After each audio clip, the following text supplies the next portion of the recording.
att kunna rädda ett bestånd som är angripet av skadesvampen törskate är det viktigt att röja bort angripna tallar. Målet med röjningen är att gynna de mest vitala trädslagen och skapa en blandskog. Törskate drabbar tall och påverkar beståndet under hela dess omloppstid. Yngre tallar har svårare att överleva en infektion.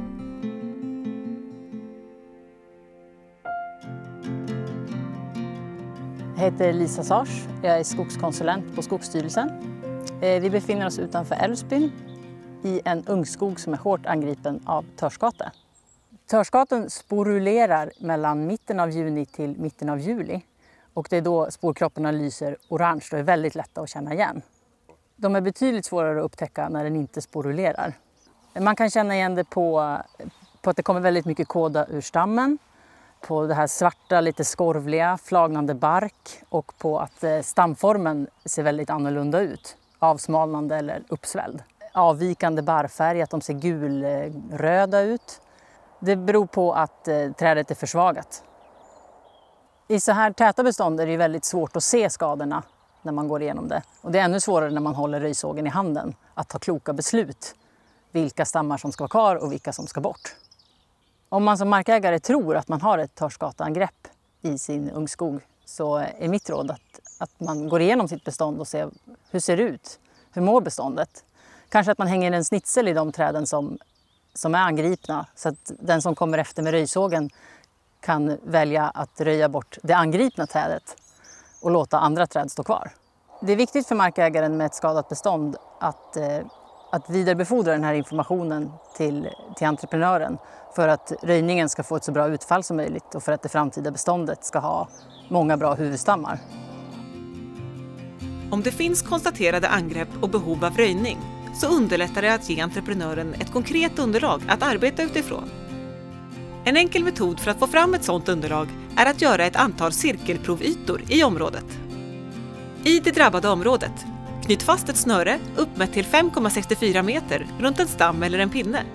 Det ger radien på en cirkel med arean 100 kvadratmeter. Inom cirkeln räknas antal träd av respektive trädslag samt antal törskatedrabbade tallar. Resultaten multipliceras med 100 för att få fram ett ungefärligt antal skadade och oskadade stammar per hektar.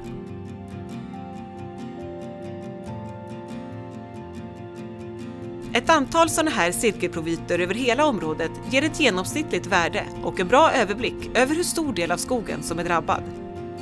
Tillsammans med entreprenören kan sedan en målbild skapas för hur beståndet ska se ut efter röjningen. Jag heter Jonathan Sandberg. Jag jobbar som skogskonsulent och röjsågsinstruktör på Skogsstyrelsen.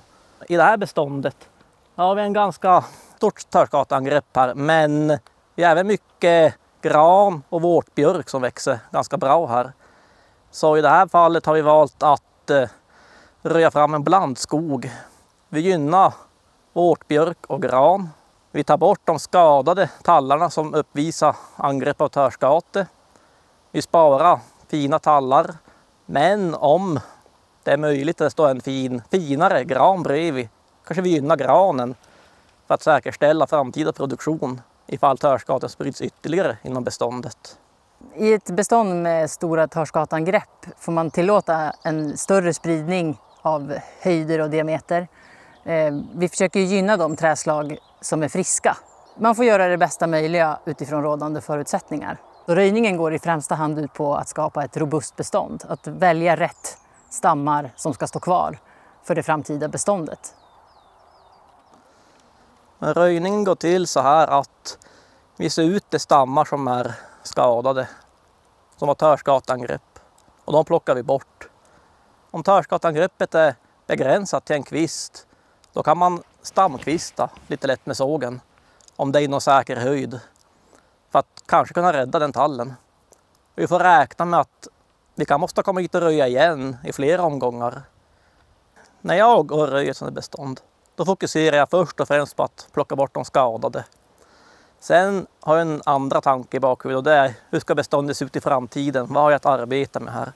Och det handlar ju inte om att man ska gå ut och jaga ifatt alla törskateangripna tallar här. Men det vi kan göra är att fokusera på att skapa ett skogsbestånd där med en hög resiliens mot kommande angrepp.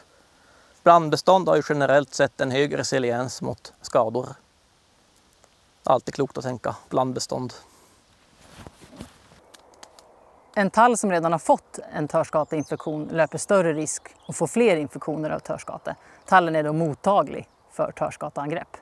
Vi har ju sett skräckexempel där man ensidigt bara väljer tall och röjer bort alla friska granar och björkar. Och kvar finns det ju då de här törskatedrabbade tallarna, vilket inte alls är någon bra framtid.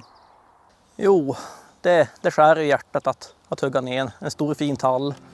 Men det kan vara ett alternativ vi har för att rädda beståndet. En ekonomisk och förutseende skogsägare kan rädda ett törskatedrabbat bestånd. 1.